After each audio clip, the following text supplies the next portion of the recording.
Troteru arī bija noraidījums, Trotera maiņa, un šī maiņa arī kā pirmā sāk skaidrs kā vairākuma izmantošana. Troters, metiens ripa vārtos! Miķels Redlīgs, lieliski broka Trotera piespēle un skaidriskais vairākums realizēts 12 sekundēs. Tur arī jebkurā spēlē, tīpaši jau play-off. Redzam, šī piespēle tur izgāja cauri līdz brokam Troteram un pēc tam neatvairāms Miķeļa Redlīga metiens. It kā jau Gārnets paspēja pārvietoties, bet tik un tā neko vairs nespēja darīt. Ļoti precīzi zem vārtu pārlikņa. Atkal Trotera maiņa, šoreiz gan neizdodas uzvarēt iemetienā, Derļuks. Bet tur Miķels Redlīgs izcīnīja ripu. Un ripa vārtos! Lauris Dārziņš! Lieliska kombinācija! Lauris Dārziņš 2-0! Skaidriskie vairākuma rezultāts kļūst 2-0. Jā, Lauris Dārziņš trāpīgi. Redzam, Gunta Galviņa piespēle, Broka Trotera piespēle un Maikls Gārnets vienkārši pārvietojās uz to stūri. Šķiet, ka Maskavas Dinamo pusminūtes pārtraukumu, vēlreiz skatāmies. Lieliski trāpa Lauris Dārziņš, mūsu rezultatīvākajam vārtu guvējam. Pirmie gūtie vārti play-off turnīrā. Aizsargam.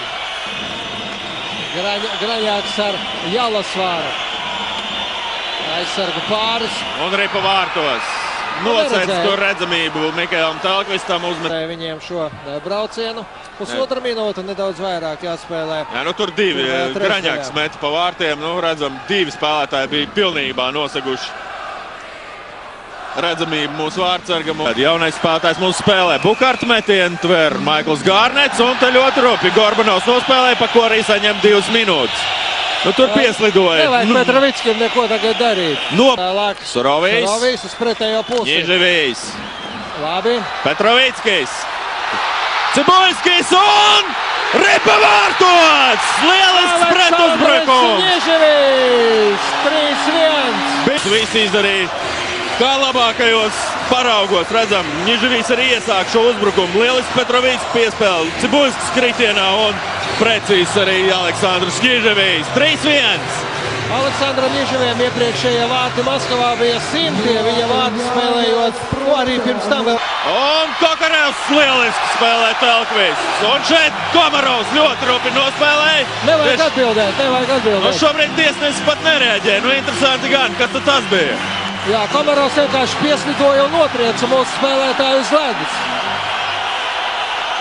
Vispār tiesneši paši sev rada problēmas šādā. Jo maskavieši turpina šādu rupju spēli un tiesneši pilnīgi nereaģē. Uz šīm provokācijām, tur mums Andris Džeriņš, turklāt Gunts Galviņš bija aktīvākais spēlētājs. Šobrīd arī Telkvists vaicāt, izskatās galvenajiem tiesnesim. Kas tad? Gorbanov metiens garām vārtiem, Telkvists piespiež ripu pie ledus un Gunts Galviņš aizstāv savu vārtsargu. Un tur cīniņš, Gunts Galviņš ar Zainulinu. Savs vārtsargs ir jāaizstāv. Jā, bet tur tiesnesis parādīja, man liekas, skrupināšana, tikai interesanti kā. Un te arī jau saķērās, Miķelim Redlīgam gan nevajadzētu cīkstēties ar. Un Gunts Galviņš nogāž uz ledus Zainulinu. Zainulins augumā ražanāks un masīvāks spēlētājs. Aplausi Guntim Galviņam. Var teikt, ka šajā cīņā pēc punktiem viņš uzvarēja. Metiens un ripa lido aizsargu tīklā. Un tas Saimons uzsāk, kā Krišāna Redlīga.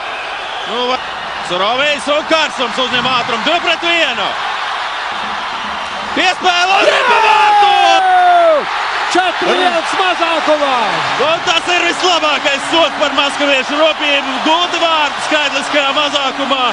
Tomašs Surovijs ar lielisks pretuzbrukums, teicam piespēle un arī ļoti precīzi Tomašs Surovija metiens. 4-1, vēl 51 sekundi gan jāspēlē skaidriskajā mazākumā.